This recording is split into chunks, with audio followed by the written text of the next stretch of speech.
Record कर लेता हूँ, मैं अपलोड कर दूंगा, ठीक है, बाद में देखनी हो तो देख लेना, समझ जाओगे। ये वाला क्वेश्चन था, इसको इतना एक्सप्लेन कर दिया, तो वीडियो पुरानी वाली है उसी के साथ लिंक कर दूंगा मैं से। यहाँ से हमें टोटल डिस्टेंस 16 दे रखी थी, and speed of the first people हमने x मान लिया, speed of the second people हमने y मान लिया। अब यहाँ से हमें बोला गया था इसको भी 2 घंटे लगते हैं और इसको भी 2 घंटे मिलते हैं, तो यहाँ पर हम लिख सकते हैं if both meet met together after 2 hour, अगर वो दोनों 2 घंटे बाद मिलते हैं, तो 2 घंटे बाद इसने कितनी डिस्टेंस चली वो निकाल लेंगे, 2 घंटे बाद इसने कितनी डिस्टेंस चली वो निकालना पड़ेगा, दोनों का फिर टोटल डिस्टेंस। तो सबसे पहले हम यहाँ डिस्टेंस निकालेंगे, डिस्टेंस कवर बाय ए ने कितना डिस्टेंस चला, तो डिस्टेंस का फॉर्मूला क्या होता है, स्पीड इनटू टाइम। तो ए की स्पीड x थी, घंटे 2 लगे, तो 2x हो गया। ऐसे ही distance cover by B, B ने कितना डिस्टेंस चला, तो बी के लिए क्या लिखेंगे, स्पीड इनटू टाइम। बी का स्पीड कितना था y, और टाइम उसको भी 2 घंटे लगा, तो 2y, इतना किलोमीटर इसका हो गया और इतना किलोमीटर इसका हो गया। तो टोटल डिस्टेंस कितनी चली गई थी दोनों के द्वारा, टोटल डिस्टेंस थी 16 किलोमीटर। तो टोटल डिस्टेंस यानी कि एक x ने चला, इतना y ने चला, दोनों को मिलाकर 16। तो हम यहाँ पर कह सकते हैं x प्लस वाई बराबर 8। आ गई फर्स्ट इक्वेशन। इतना क्लियर हुआ, क्योंकि वो दोनों बीच में मिल रहे थे, कहीं इस डिस्टेंस के कहाँ मिल रहे थे, बीच में मिल रहे थे, इसलिए हमने यहाँ पर इसको इस तरीके से लिखा। समझ में आया। अब इसके बाद आता है दूसरा केस, इसका पेज ऐड कर दूं।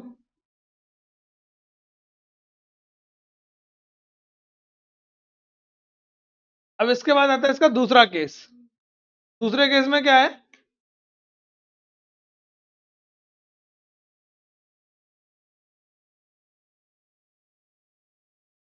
दूसरे केस में क्या है, दूसरे केस में बोला गया था हमसे, अब मैं समझा देता हूं। केस सेकंड में बोला गया था अगर दोनों के दोनों सेम डायरेक्शन में ट्रेवल करते हैं, if move in same direction, अगर वो सेम डायरेक्शन में चलते हैं, तो ये ए से स्टार्ट होगा और ये बी से स्टार्ट होगा, तो दोनों जो है वो सी पर आकर मिलेंगे कहीं। ये यहां से आ रहा है, तो 8 घंटे लग रहे हैं आने में, और इसको यहां से सी तक आने में कितने घंटे लग रहे हैं, 8 घंटे लग रहे हैं। ऐसा कुछ मैंने समझाया था उस दिन क्वेश्चन के अंदर। तो इसने कितनी डिस्टेंस चली और इसने जितनी डिस्टेंस चली, ये ए ने डिस्टेंस चली और ये कितनी चली, बी ने डिस्टेंस चली। अब उधर तो सम किया था, यहां पर इन दोनों का क्या किया जाएगा, डिफरेंस, क्योंकि इस पूरे का डिफरेंस इसको माइनस करने पर हमें 16 मिल जाएगा। यहां पर हम निकालेंगे distance travel by A, distance cover by A. A ने कितना डिस्टेंस चला, वही स्पीड इनटू टाइम, स्पीड होता है 8, स्पीड थी x और टाइम था 8, तो कितने किलोमीटर चला इसने, 8x किलोमीटर चला। Speed cover by B, B ने कितना चला y और टाइम था उसका 8, तो ये हो जाएगा 8y। क्लियर। अब दोनों का डिफरेंस दे रखा है, क्या दे रखा है, जो टोटल डिस्टेंस हमें गिवन थी वो 16 थी, वो टोटल डिस्टेंस आएगी कैसे, पूरे में से इस 8y को माइनस करने पर x माइनस वाई बराबर आ जाएगा 2। ये सेकंड इक्वेशन। दोनों को एलिमिनेशन मेथड से सॉल्व करोगे तो x और y की वैल्यू आ जाएगी, यानी कि दोनों की स्पीड निकल कर आ जाएगी। कर लोगे अपने आप, करो फटाफट, आगे का नहीं दिखा रहा, सिर्फ यहीं से सॉल्व कर लो इसको। दूसरा वाला केस अपने आप लिख लोगे, कराने की जरूरत है तो लिख लोगे ना, यहां तक तो हो ही गया था हमारा, ये तो हो ही गया था। इसके बाद ये लिखना है तुम्हें, ये सेम टू सेम उसकी तरह लिखना था। चलो नोट कर लो इसको, कोई दिक्कत नहीं है।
8 किलोमीटर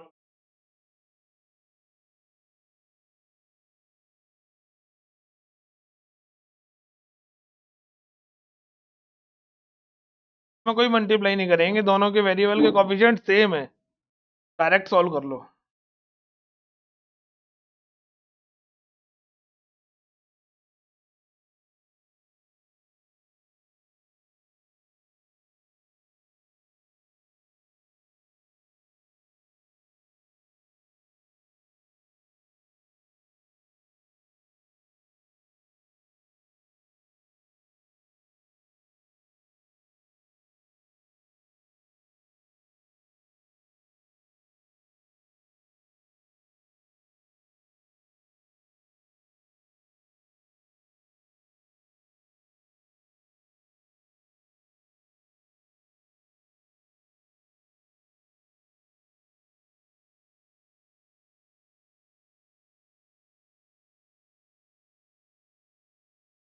नोट हो गया भाई?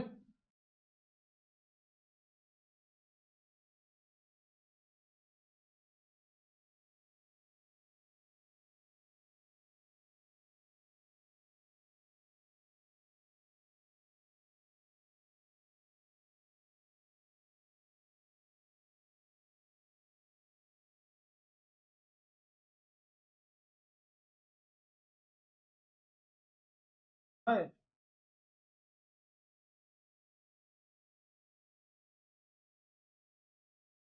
हो गया? सॉल्व हो गया?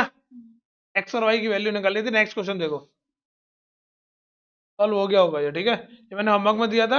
अगला क्वेश्चन इंपोर्टेंट है, टू डेट वाले क्वेश्चन जितने भी हैं सब इंपोर्टेंट होते हैं। एक आएगा ही आएगा, ये 23 में पूछा गया है, और ये सेम क्वेश्चन इसके जैसा 24 में पूछा गया है। ठीक है, तो टू डेट वाला क्वेश्चन हर साल पूछा जाता है, तो 24 25 में भी 26 में भी आएगा ये क्वेश्चन। क्लियर? तो ये इंपोर्टेंट क्वेश्चन होते हैं, इनको समझ लेना अच्छी तरह। इनका मैंने जब चैप्टर समझाया था पूरा डिटेल में लिखवाया था स्टार्टिंग में हमें क्या करना होता है। ठीक है, समझो जरा क्या करेंगे। सबसे पहले इसमें बोला गया टू डिजिट नंबर है, तो टू डिजिट नंबर में सबसे पहले हम लिखते हैं यहाँ let unit digit of a number. Even हो गया वो solve. Unit digit of a number X, यानी उस नंबर की जो यूनिट डिजिट होती है उसको हम एक्स मानकर चलते हैं, और tens digit of a number, और उस नंबर की टेंस डिजिट को हम वाई मानकर चलते हैं। और जो नंबर निकल कर आता है वो यूनिट पर है तो 1 से मल्टीप्लाई करेंगे, टेंस पर है तो 10 से मल्टीप्लाई करते हैं, तो नंबर निकल कर आएगा x प्लस 10y। क्लियर? इधर आया, x प्लस 10y क्या आ गया हमारे पास? नंबर निकल कर आ गया। इतना लिख लिया। फिर क्वेश्चन में पढ़ना है कि रिवर्स द नंबर कुछ करके लिखा हुआ है, ये लिखा हुआ है रिवर्सिंग द डिजिट्स लिखा हुआ है। तो हमें एक आगे का और स्टेप लिखना पड़ता है, इफ डिजिट आर रिवर्स, यानी कि अभी हमारे पास 56 है, अब इसको क्या बना दिया 65, हमारे पास 89 है, अब इसको क्या बना देंगे 98, यानी डिजिट्स को हमने रिवर्स कर दिया। यूनिट डिजिट को टेंस प्लेस डिजिट बना दिया, टेंस प्लेस डिजिट को यूनिट डिजिट बना दिया। तो इफ रिवर्सिंग द डिजिट या फिर interchanging the digit, if reverse the digit, digit को हमने रिवर्स कर दिया, इंटरचेंज कर दिया, तो हमें क्या मिलेगा?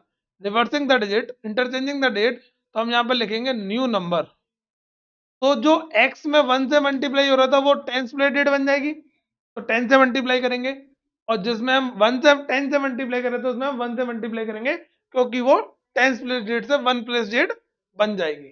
ये 10x हो गया, ये y हो गया, ये आ गया नया नंबर। इतना हर एक क्वेश्चन में लिखना होता है, टू डिजिट वाले में ये यहां से लेकर यहां तक, इसी का हमें एक नंबर मिलता है। और इतना हर एक टू डिजिट वाले क्वेश्चन में पूछा ही जाता है, लिखना ही होता है। क्लियर? अब आगे क्वेश्चन को पढ़ेंगे, क्वेश्चन क्या कह रहा है। क्वेश्चन क्या कह रहा है? A two digit number is 7 times the sum of the digits, यानी कि जो टू डिजिट का जो नंबर है, नंबर कौन सा? ये टू डिजिट नंबर, ये x प्लस 10y, ये जो है वो डिजिट्स के सम से, यानी इन दोनों के सम से 7 टाइम्स है। ये कैसे लिखेंगे इसको? इस लाइन को मैं पहले यहाँ नोट करूंगा, जो भी लाइन लिखी हुई है क्वेश्चन में। अ नंबर, पूरा नहीं लिख रहा मैं, शॉर्ट में लिख रहा हूं, a number is 7 times of sum of digit. Sum of digit का कितना टाइम्स है? ये 7 टाइम्स है। तो नंबर क्या था? x प्लस 10y कितना टाइम्स है? 7 टाइम्स है एक्स प्लस वाई का। यहाँ से सॉल्व कर लो इसको। एक्स प्लस 10y हो जाएगा 7x, ये हो जाएगा 7y, ये इधर आके माइनस हो जाएगा, इधर आके माइनस हो जाएगा। x minus 7, 7y minus 10y, यहाँ से 6x बचेगा, और यहाँ से जब माइनस कर दोगे तो इसको ये 3y बचेगा, 3 से ये कट जाएगा, तो y की वैल्यू निकल कर आ जाएगी 2x। ये आ गई हमारी फर्स्ट इक्वेशन। क्लियर नहीं बात? अब ऐसे ही सेकंड इक्वेशन निकालेंगे। सेकंड इक्वेशन के लिए क्या दिया गया है? The number formed by reversing the digits, यानी रिवर्स करने पर जो नंबर आया, रिवर्स करने पे कौन सा नंबर आया? 10x प्लस वाई, ये जो नंबर आया is 18 less than the original number. तो ओरिजिनल नंबर से कितना कम है ये? 18 कम है। तो मैं यहाँ लिखूंगा पहले इस लाइन को, यहाँ पर मैं लिखूंगा new number is 18 less than original number. जो न्यू नंबर है वो 18 कम है ओरिजिनल नंबर से, तो नया नंबर कितना है? x प्लस 10y, यही है नया नंबर। नया नंबर था 10x प्लस वाई। क्या था? ये ओरिजिनल नंबर से x प्लस 10y से कितना कम है? 18 कम है। ये दोनों इधर आके माइनस हो जाएंगे, 10x में से x माइनस हो जाएगा, y में से 10 माइनस हो जाएगा, क्या 18 बचेगा। यहाँ से 9x 9y बराबर माइनस का 18, 9 कॉमन आएगा, ये इससे कैंसिल आउट हो जाएगा, तो माइनस का सेकंड इक्वेशन। इन दोनों को सॉल्व करेंगे तो एक्स और वाई की वैल्यू निकल कर आएगी। हमें क्या निकालना है? यहाँ से नंबर। पहले आप सॉल्व करोगे तो एक्स निकल कर आएगा और वाई निकल कर आएगा, उसके बाद यहाँ लिखेंगे number equal x plus 10y, और एक्स और वाई की वैल्यू पुट कर देंगे। समझ में आ गया? नेक्स्ट नोट करो, नोट करो यहाँ से। पेज नंबर 28, क्वेश्चन नंबर 27 है ये।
आगे सॉल्व करना है की वैल्यू में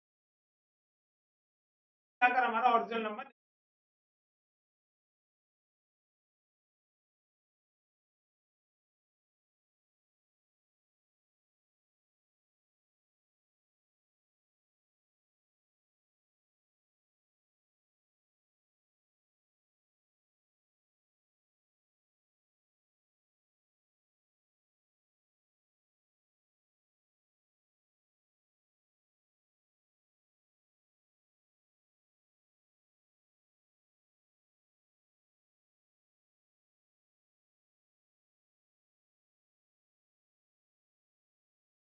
सॉल्व हो गया भाई।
देखो नेक्स्ट क्लियर हुआ।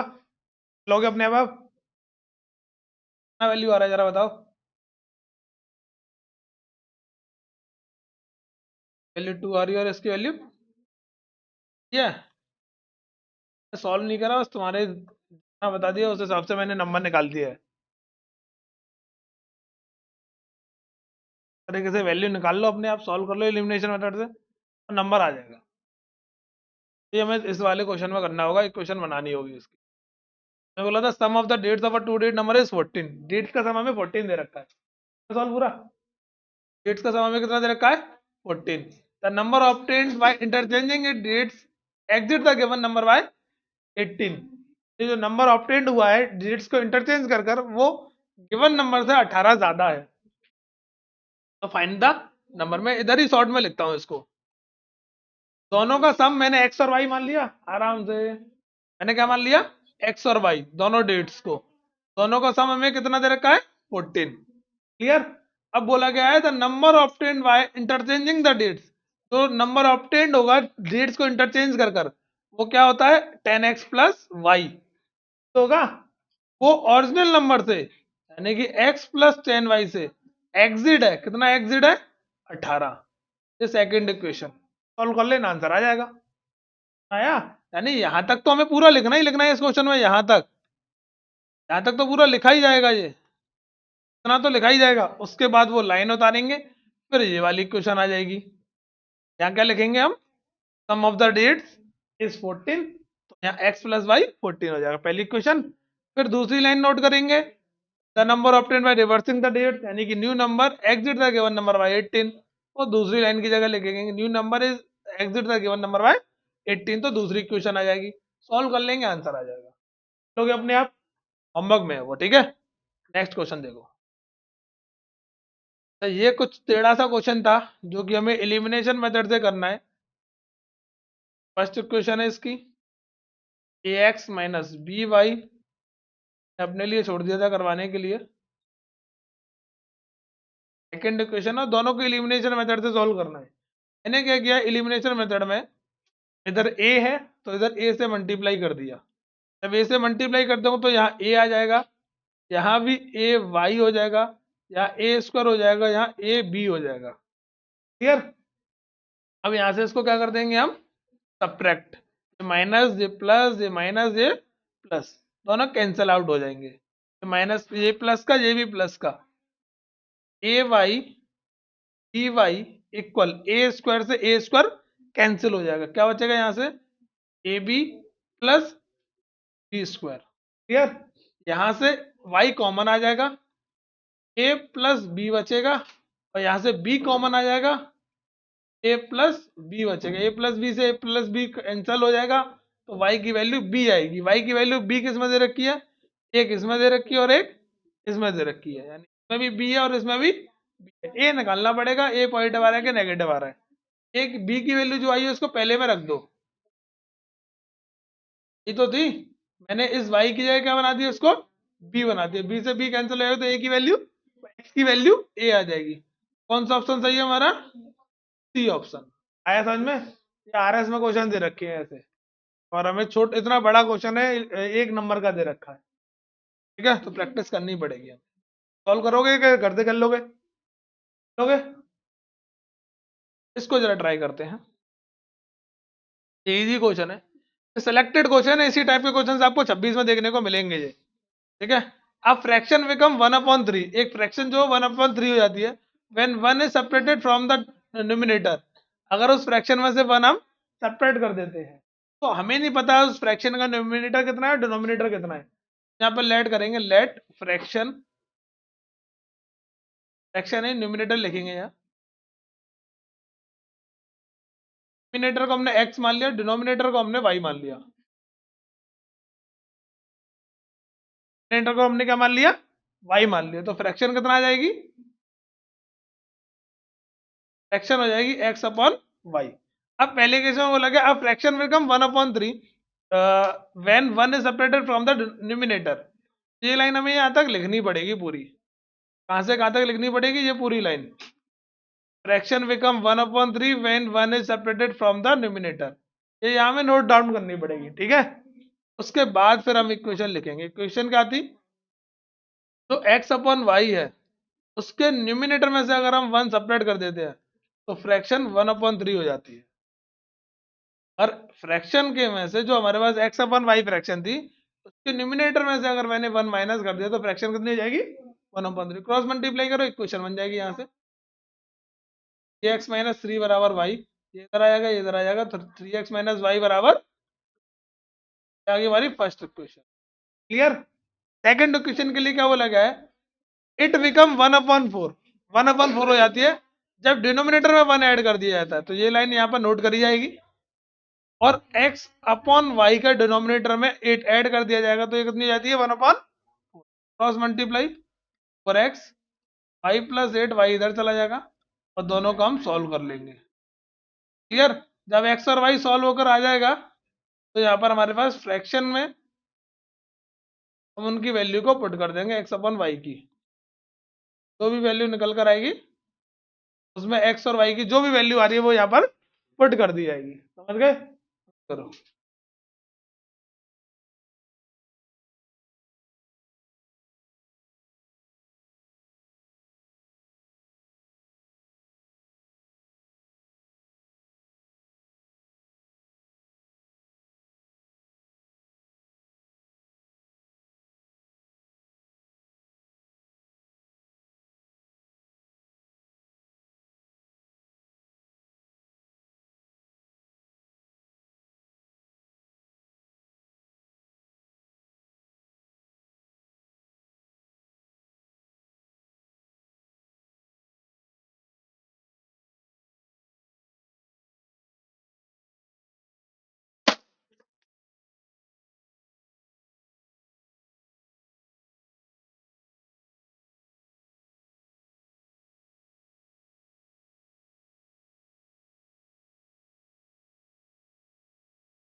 कितना?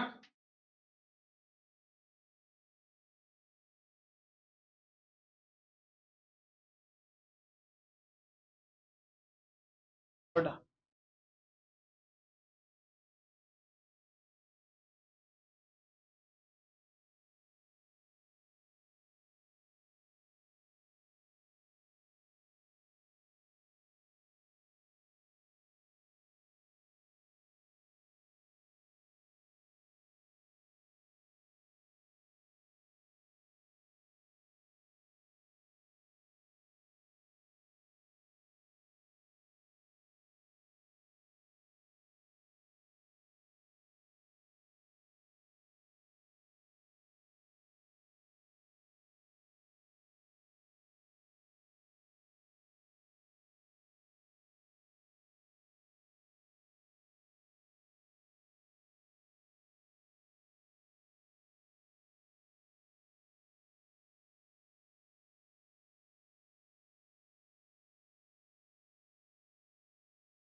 सॉल्व हो गया?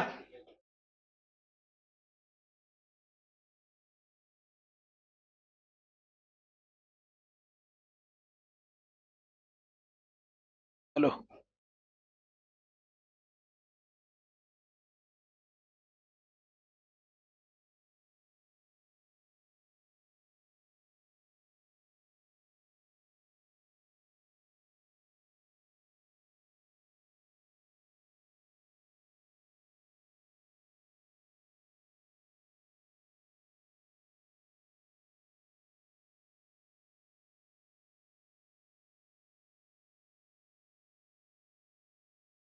सॉल्व हो गया?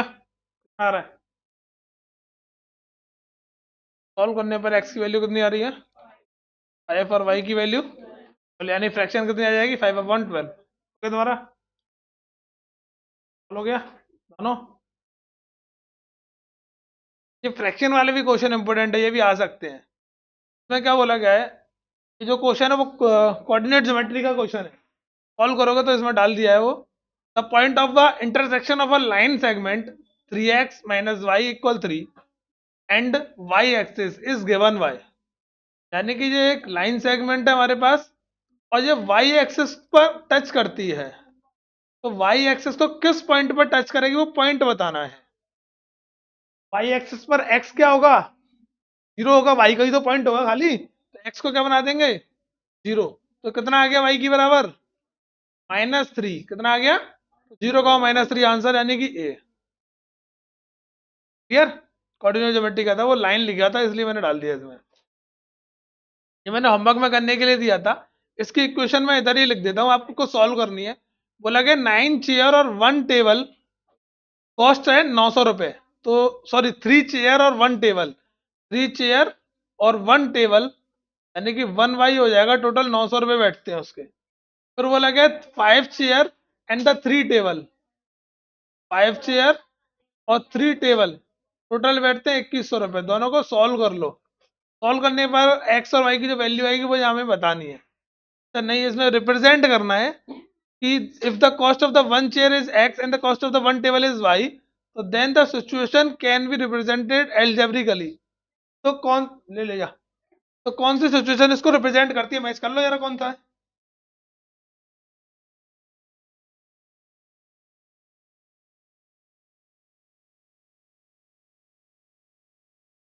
कौन सी सिचुएशन रिप्रेजेंट कर रही है? सॉल्यूशन नहीं करना। कौन सा ऑप्शन आ रहा है? सी। क्लियर? इजी सा क्वेश्चन था, मैंने होमवर्क में करने के लिए दिया था। क्वेश्चन को पढ़ना है, क्वेश्चन बनाने है, कोई दिक्कत किसी को? नेक्स्ट केस स्टडी भी सेम पीछे वाले क्वेश्चन की तरह ही है। बोला गया है इसमें, a coaching institute of the mathematics conduct classes in 2 batches, one and the two, धीरे, and fees for each rich and the poor children are different. जो अमीर है और जो गरीब है उनके लिए फीस अलग अलग है। Batch one there are 20 poor and the 5 rich children, various in the batch two 5 poor and the 25 rich. तो total monthly collection from the batch one is 900 and the batch two is 2600। तो जो poor children की fees है वो x है और rich की fees कितनी है, वाई है। तो सेम पीछे वाले क्वेश्चन की तरह एक क्वेश्चन बनेगी इसकी कि पहले वाले में जो पुअर थे वो 20 थे, उनकी फीस एक्स थी, रिच 5 थे, उनकी फीस वाई थी। इक्वेशन ये आ जाएगी। दूसरे वाले में जो पुअर थे वो 5 थे, रिच 25 थे, तो टोटल जो फीस थी उनकी 2600 आ रही थी। दोनों इक्वेशन आ गई। तो फर्स्ट केस में हमें यही बोला गया है केस स्टडी में, represent the following situation in the terms of the X and the Y. Clear. फिर find the monthly fee paid by a poor children. Poor children कितनी फीस पेड करता है, यानी इसको सॉल्व करना है और एक्स की वैल्यू निकालनी है हमें। कर लोगे अपने आप। फिर if 10 poor and 20 rich children in best second, what is the total money collection for the best second. X और वाई की जो वैल्यू आएगी और यहां से इक्वेशन बनाकर उसमें वैल्यू पुट करनी है। कौन सी इक्वेशन में, अगर 10 पुअर है और 20 रिच हैं, इस इक्वेशन में वैल्यू पुट करनी है तो ये इसका आंसर देगा। एक्स और वाई की वैल्यू सॉल्व कर यहाँ से सॉल्व करना पड़ेगा हमें। हम पहले यहाँ से कॉमन लेकर 5 काट सकते हैं, यहाँ से 5 कॉमन लेकर इसको काट सकते हैं, फिर सॉल्व कर सकते हैं। सॉल्यूशन अपने आप करोगे, ठीक है। नेक्स्ट,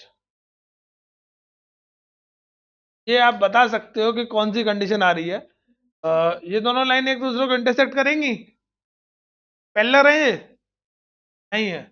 अगर मैं इसको आगे बढ़ाता हूं और इसको भी आगे बढ़ाता हूं तो ये शायद कहीं ना कहीं आकर टच करेंगे। पैरेलल होती तो ये इसका ऐसे नहीं होती। पैरेलल की कंडीशन होती है एकदम स्ट्रेट, ऐसे होती है पैरेलल। बट ये पैरेलल नहीं है, ये थोड़ी सी झुकी हुई है और ये भी बेंड है। दोनों एक दूसरे की तरफ बेंड हो रही है, तो आगे जाकर जब इनको प्रोड्यूस करेंगे तो कहीं ना कहीं इंटरसेक्ट करेंगी। तो इंटरसेक्ट करेंगी तो इंटरसेक्टिंग की कंडीशन कंसिस्टेंट कहलाती है, और consistent with the unique solution. और कोई है, इनकंसिस्टेंट नहीं होगा, इनकंसिस्टेंट नहीं होगा, infinite solution, inconsistent with unique solution. Clear. ये आपको सॉल्व करने हैं, दो दो नंबर का क्वेश्चन है बाय एलिमिनेशन मेथड, ठीक है। कर लेंगे इनको अपने आप। इस वाले क्वेश्चन को रीड करो जरा, एक क्वेश्चन बना के देखो, फिर मैं करवा रहा हूँ। करो रीड फटाफट, एक क्वेश्चन बना के देखो इनकी।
क्वेश्चन बन गई।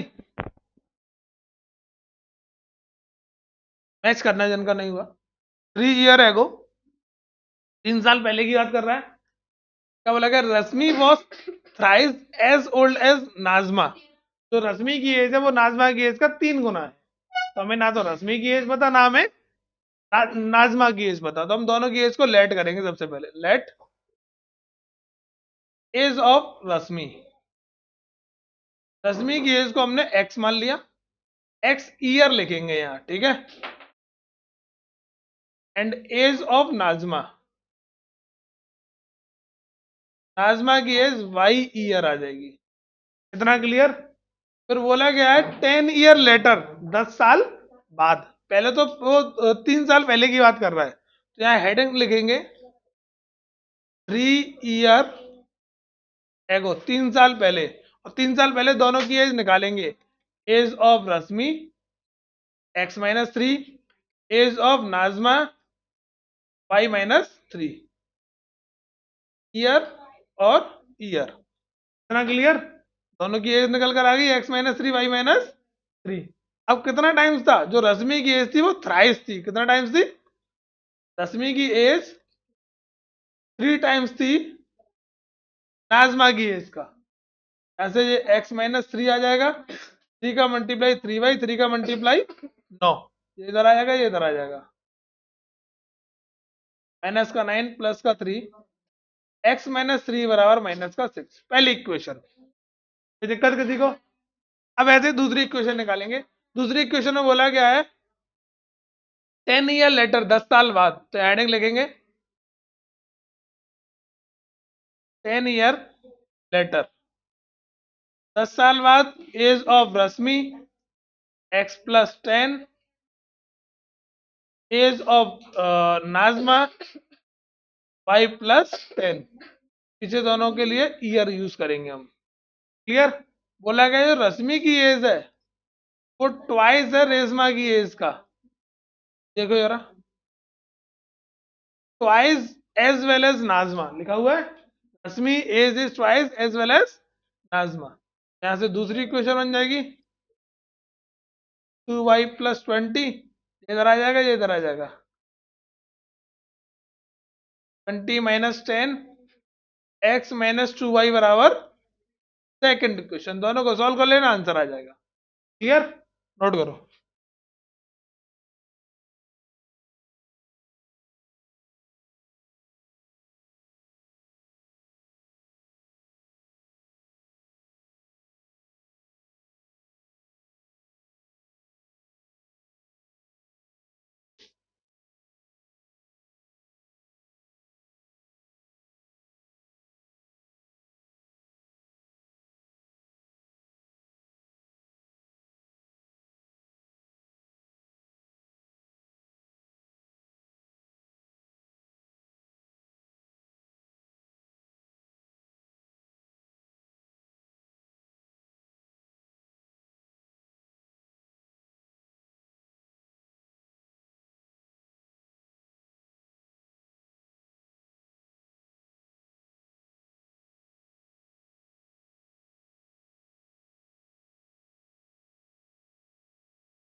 तो क्या भाई,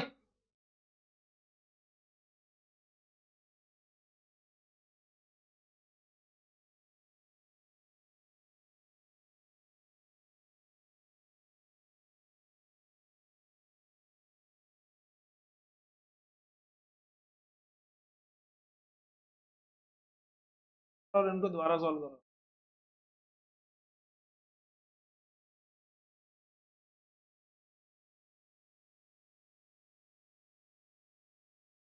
क्या नेक्स्ट, सॉल्व कर लेना इनको, ठीक है।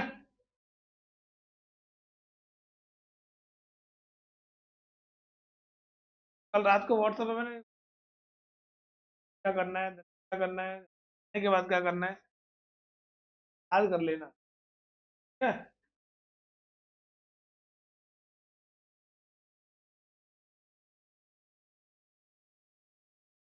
खाने के अलावा काम क्या है तुझे?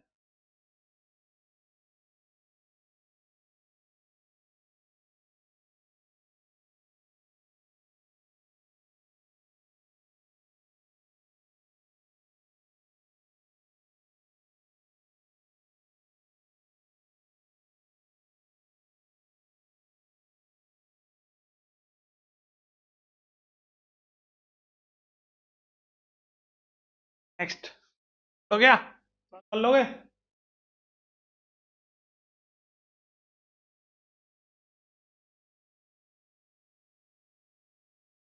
बना के सेट कर दी, सब कुछ सेट कर दिया था। लाइव कम ना थी मैं, है ना। केमिस्ट्री लैब, ये भी आर एस अग्रवाल का क्वेश्चन है, बोला उसी के जैसा क्वेश्चन है। मेरा chemistry lab, there are some quantity of the 50% acid solution and some quantity of 25 acid solution, यानी दो सॉल्यूशन है, एक में 50% एसिड है और एक में 25% एसिड है। And how much of each should be mixed to make 10 litre of 40% acid solution, यानी कि कितना कितना दोनों का लिया जाए, टोटल 10 लीटर हो और 40% मिल्क सॉल्यूशन बने। तो हमें नहीं पता दोनों को कितना लिया जाएगा, तो हमने यहाँ पर लेट कर लिया, लेट, एक मिनट रुको तुम, तीन अमाउंट ऑफ, चारों यानी अमाउंट ऑफ फर्स्ट सॉल्यूशन, पहले सॉल्यूशन को हमने एक्स लीटर मान लिया, and amount of second solution को कितना मान लिया हमने, वाई। तो टोटल अमाउंट कितना दे रखा है दोनों का, 10 लीटर दे रखा है। आज नहीं आया, एक्स प्लस वाई हमें कितना दे रखा है, 10 दे रखा है। इतनी बात क्लियर हुई। अब बोला गया है कि दोनों को कितना परसेंट बैठना चाहिए, 40%। इसका कितना परसेंट था, 50% लिया जाता है, और दूसरे वाले का 25% लिया जाता है। टोटल बैठता है 10 का 40%, ऐसे ही तो था। तो 50%, 25% और 40%, परसेंटेज का साइन तो हट ही जाएगा। एंड लिख लेने हैं सेकंड इक्वेशन के लिए, 50x 25y इक्वल 400। 25 कॉमन आएगा, इसको काट देगा, 2x प्लस वाई बराबर 16। सेकेंड इक्वेशन दोनों को सॉल्व कर लेंगे, आंसर आ जाएगा। में आ गया, नोट करो, परसेंटेज वाले क्वेश्चन ऐसे ही करने हैं।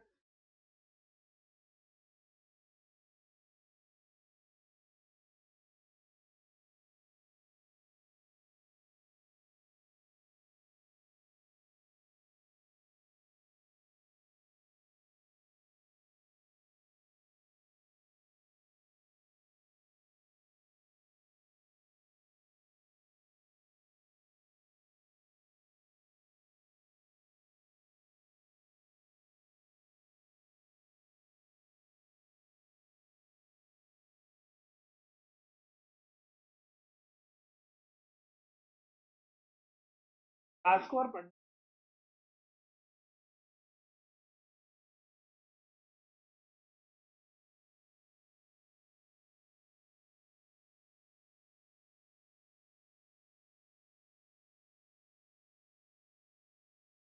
आया था।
तो गया, सॉल्व कर रहे हो? सॉल्व कर लो, ये तो नोट कर लिया ना। नेक्स्ट क्वेश्चन में लगा देता हूँ इस पर, इसको सॉल्व कर लो। ये एलिमिनेशन मेथड से सॉल्व करना है, ये मार्क्स वाला क्वेश्चन शायद मैंने करा दिया था, एक पीछे करा दिया था ये वाला क्वेश्चन मैंने होमवर्क, ठीक है, लास्ट ऑनलाइन क्लास में कराया था मैंने।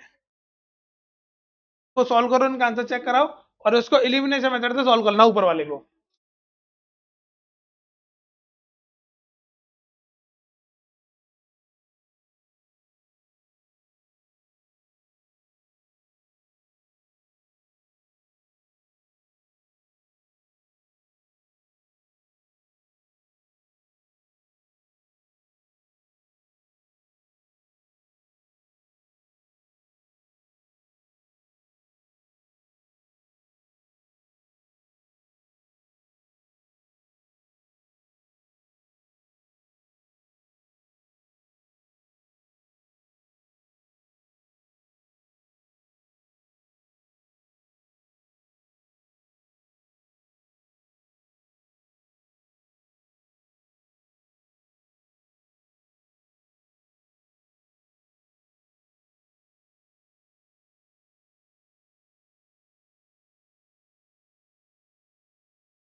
नेक्स्ट समझो भाई, कर लोगे इनको, हो गया एलिमिनेशन मेथड।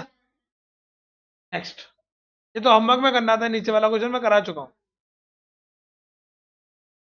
ये वाला भी क्वेश्चन मैं इनफाइनाइट सॉल्यूशन वाला करा चुका हूँ, ए की वैल्यू निकालने वाला स्टार्टिंग में ही करवाया था, फर्स्ट लाइन में, इस चैप्टर की जो फर्स्ट क्लास ली थी उसमें करवाया था, के की वैल्यू निकालने वाला। इनफाइनाइट सॉल्यूशन में ये a1/a2, b1/b2, c1/c2 के इक्वल होता है। a1 की वैल्यू कितनी थी 3, a2 की वैल्यू 6, b1 की वैल्यू 1 और b2 की वैल्यू माइनस का के, c1 की वैल्यू 8 और c2 की वैल्यू +16, प्लस लगाओ या मत लगाओ, सॉल्व करोगे यहां से तो इसकी वैल्यू के की 2 आ जाएगी शायद, हाँ 2 आ जाएगी इसकी वैल्यू, यानी कि इसका बी ऑप्शन है, ठीक है, समझ में आ गया। ये इनफाइनाइट सॉल्यूशन का मैंने फर्स्ट क्लास में करवाया था, इनफाइनाइट सॉल्यूशन की कंडीशन होती है ये, तब मैंने इनको यहाँ से लिखा और इस इन दोनों को साथ में लेकर सॉल्व कर लिया, ठीक है।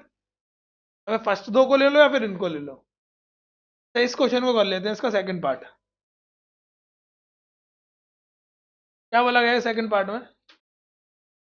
If three times the greater of the two number is divided by the smaller one, we get four as a quotient and three as a remainder. को करने का तरीका क्या है? हमने एक रिमाइंडर थ्योरम पढ़ते हैं हम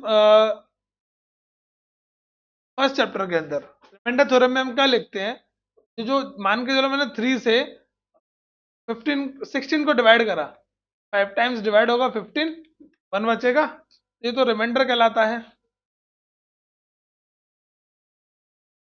जो आंसर आता है उसको क्वोशंट बोलते हैं। जिससे डिवाइड डिवाइड मारा जाता है वो डिवाइजर होता है, और जिसको डिवाइड करते हैं वो डिविडेंट होता है। ठीक है इतनी बात? तो यहाँ से एक फॉर्मूला निकल कर आता था, मैंने बताया था।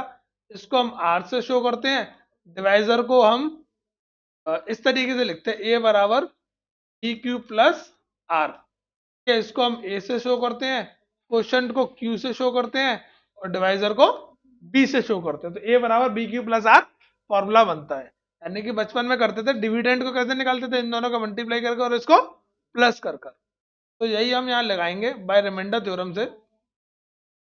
तो इसमें बोला गया दो नंबर है, छोटे से बड़े को डिवाइड मारा गया, क्वोशंट इतना आता है, रिमाइंडर 3 आता है। वो यहाँ पर हम लिख लेंगे, सबसे पहले लिखेंगे लेट ग्रेटर नंबर एक्स और स्मॉलर नंबर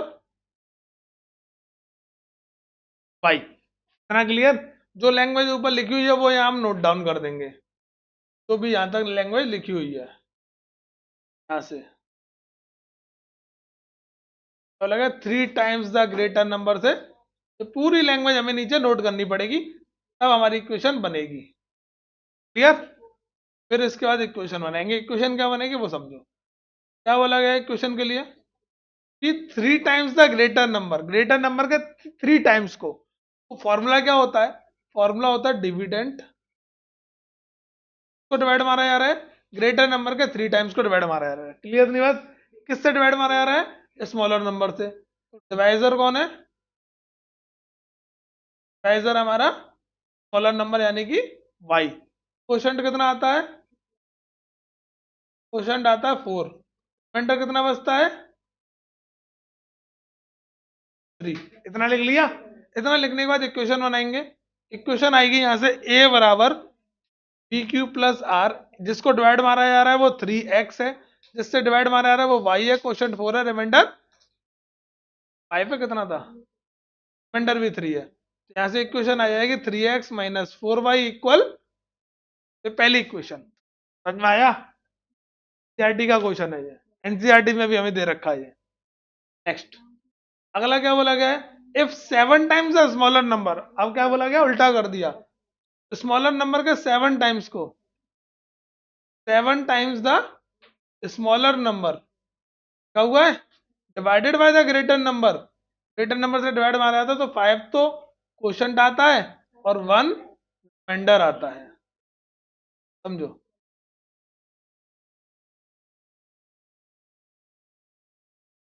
कहेंगे एंड।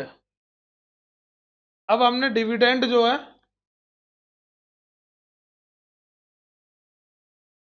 वो 7y बना दिया, यानी कि छोटे नंबर का 7 टाइम्स का हम डिवाइड मार रहे हैं। किससे डिवाइड मार रहे हैं? डिवाइजर कौन है? स्मॉलर नंबर, यानी कि वो ग्रेटर नंबर x। क्वोशंट कितना आता है? शायद 5 था क्वोशंट, 5 क्वोशंट आता है, रिमाइंडर 1 है। रिमाइंडर कितना है? 1। यहाँ पर भी लिखेंगे a इक्वल बी क्यूब प्लस आर। किसको डिवाइड मारा जा रहा है? 7y को x से। 5 क्वोशंट आ रहा है, रिमाइंडर 1 है, तो 7y minus 5x equal to 1। Second equation दोनों को सॉल्व कर लेंगे। क्लियर है ना? नोट करो, ये नोट करना है, यहाँ से नोट कर लो। 3556 पेज नंबर।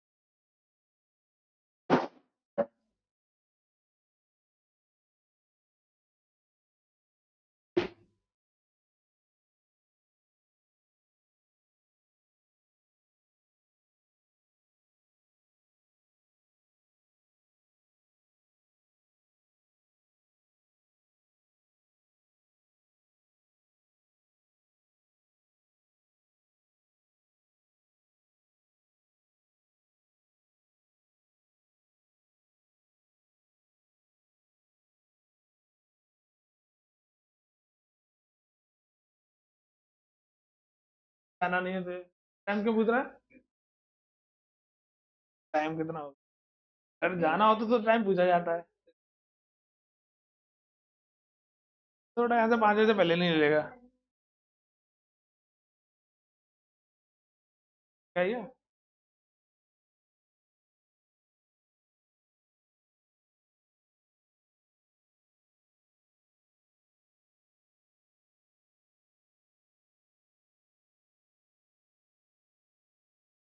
इसे पढ़ लो फिर चल जाऊंगा। ऐड में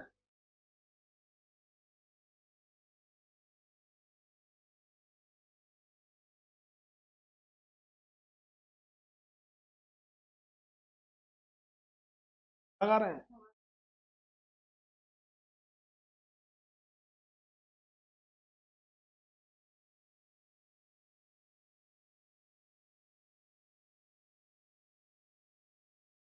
आ रहा है।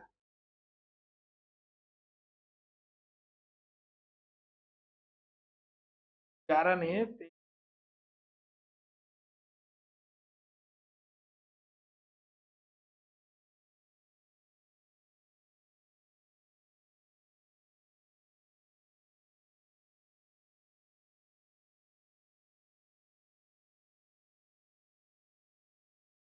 लगा ले।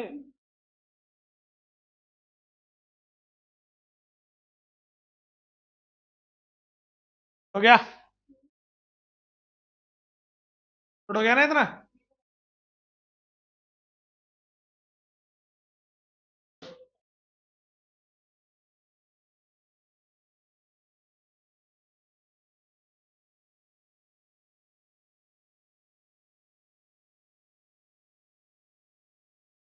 ये पीछे के वर्ड प्रॉब्लम बची। 10 क्वेश्चन वो और कर लो, बस बहुत है तुम्हारे लिए। कल हो गया। ये होमवर्क में करना था। दोनों इसमें क्वेश्चन में बोला गया था sum of the number is 105। दो नंबर है, उनका सम हमें 105 दे रखा है। तो हम इस तरीके से लिख सकते हैं एक्स प्लस वाई बराबर 105। ठीक है। दोनों का डिफरेंस जो है वो एक्स माइनस वाई बराबर 45। तो सॉल्व कर लेना, आंसर आ जाएगा। ठीक है, सम दे रखा है, डिफरेंस दे रखा है। ऊपर वाला तो सॉल्व करना ही था, ये अपने आप करने थे। डबल बार हो गया। ये भी अपने आप करना था, ये भी अपने आप करना था। ये मैंने करा दिया उधर। ठीक है, एक्स प्लस वाई। ऐसे इसको सॉल्व करना है, एक्स और वाई की जो वैल्यू आएगी वो यहाँ एक्स प्लस वाई में वैल्यू पुट करनी थी। अपने आप ट्राई कर लोगे। इसको देख लो। इसमें बोला क्या है, ये थोड़ा सा एनसीईआरटी का है बट इंपॉर्टेंट है। Two line are given to be parallel. बोला क्या, दो लाइनें जो पैरेलल है, उसमें से एक की इक्वेशन हमें दे रखी है। One of this line is 5x minus 3y equal to. एक की इक्वेशन हमें ये दे रखी है। तो दूसरी लाइन की इक्वेशन पूछी गई है, कौन सी इन चारों में से हो सकती है। तो जो लाइन इसका पैरेलल होगी, पैरेलल की कंडीशन क्या होती है कि जो पहली वाली के रेशियोज है a1/a2, ये तो इक्वल होगा बट तीसरा वाला इक्वल नहीं होता। तो 5 का 15, 3 का 9, इन दोनों का रेशियो देखो जरा इक्वल है कि नहीं है। 1/3 यहाँ प्लस का आ जाएगा, ये माइनस का हो जाए प्लस का। देखो जरा, ये प्लस का, ये माइनस का, तो ये तो प्लस माइनस का आएगा। बट दूसरा वाला किसका आएगा, प्लस का आएगा। तो दोनों इक्वल नहीं हो सकते, पहला ऑप्शन गया। दूसरा ऑप्शन, ये 5/9 आ रहा है, ये 1/5 आएगा, तो ये भी गया। इससे देखेंगे तो ये 5/15 1/3, 3/9 1/3। बट ये माइनस का आएगा क्योंकि यहाँ किसका है ये। तो ऑप्शन कौन सा आ जाएगा, डी। सबसे एक एक करके चेक करना है बस। क्लियर?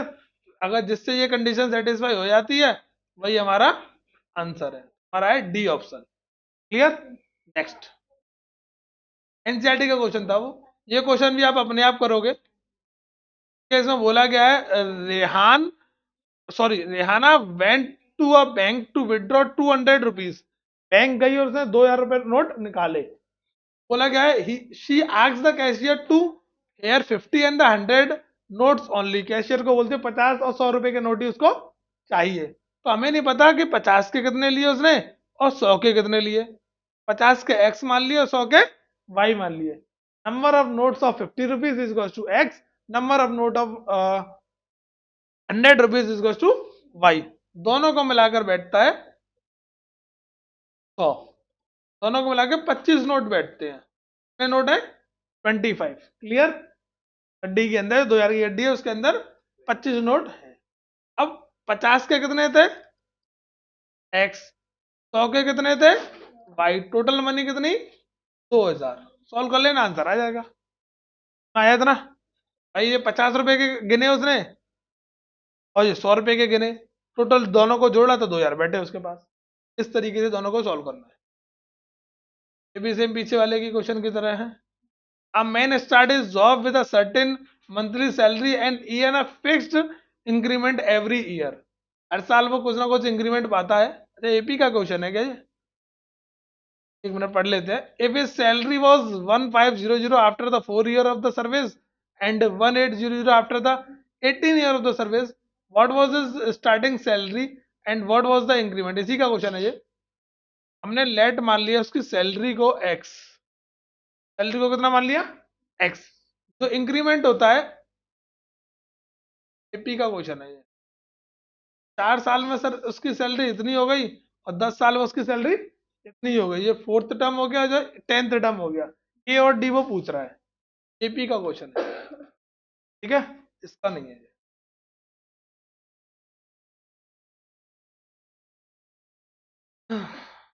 वाला क्वेश्चन, तो ये वाला भी क्वेश्चन इसकी सेम है। इसको हम कर सकते हैं, एनसीईआरटी का क्वेश्चन है ये। एनसीईआरटी का क्वेश्चन नहीं है लेकिन एनसीईआरटी से रिलेटेड है। बोला गया, आप part of the monthly hostel charges fixed, the remaining depend on the number of day one has taken food in the mess. है एनसीईआरटी का क्वेश्चन। एनसीईआरटी के क्वेश्चन ज्यादातर पूछे जाते हैं। ठीक है। And when a student a taken from take food for 20 day he pay 1500। 20 दिन तक खाना खाता है तो वो इतना पे करता है। तो हॉस्टल का चार्ज एक तो फिक्स्ड है, तो फिक्स्ड वाला चार्ज हमने कितना मान लिया? एक्स। और पर डे चार्ज हमने कितना मान लिया? वाई। फिक्स तो लगना ही लगना है। एक दिन का वाई था तो 20 दिन का कितना हो जाएगा? 20 वाई। टोटल कितना? 1500। इतना क्लियर? फिर उसने 26 दिन तक खाना खाया तो ये तो फिक्स था, एक्स लगेगा ही लगेगा। 26 दिन का कितना? 26 वाई। टोटल कितना? 1800। दोनों को सॉल्व कर लेना, आंसर आ जाएगा। जो फिक्स है वो तो लगना ही लगना है। एक्सटर्नल चार्ज है ये, जो जिस दिन खाना खाए उस दिन का एक्स्ट्रा और लगता है। नेक्स्ट। इजी क्वेश्चन है ये, आप आसानी से कर सकते हो। ये भी केस स्टडी इजी है, पिछले वाले की तरह अपने आप करोगे इसे। अब नहीं है क्वेश्चन, यहाँ 2025 तक के क्वेश्चन खत्म हो गए, और 24 तक के क्वेश्चन खत्म हो गए। इसके बाद नहीं है, अब एक क्लास बची है 25 के लिए बस। 2025 के क्वेश्चन मुझे करवाने हैं। 24 तक तो फिनिश, लास्ट 2025 के क्वेश्चन बचे हुए हैं वो करवाने हैं। 25 के तो करा दिए थे शायद स्टार्टिंग में, 23 के कराने हैं ना। तो इतना ही बहुत है इसके लिए बस। आप ठीक है, इतना बहुत है, इतना कर लेना बस। बाकी के 23 के करने के लिए जरूरत नहीं है, मैं तुम्हें दे दूंगा निकाल कर, लेकिन प्रैक्टिस करने के लिए एनसीईआरटी कर लेना और बाकी के मैं टिक लगवा दूंगा। ठीक है, ये चैप्टर तो फिनिश। इतना क्लियर हो गया।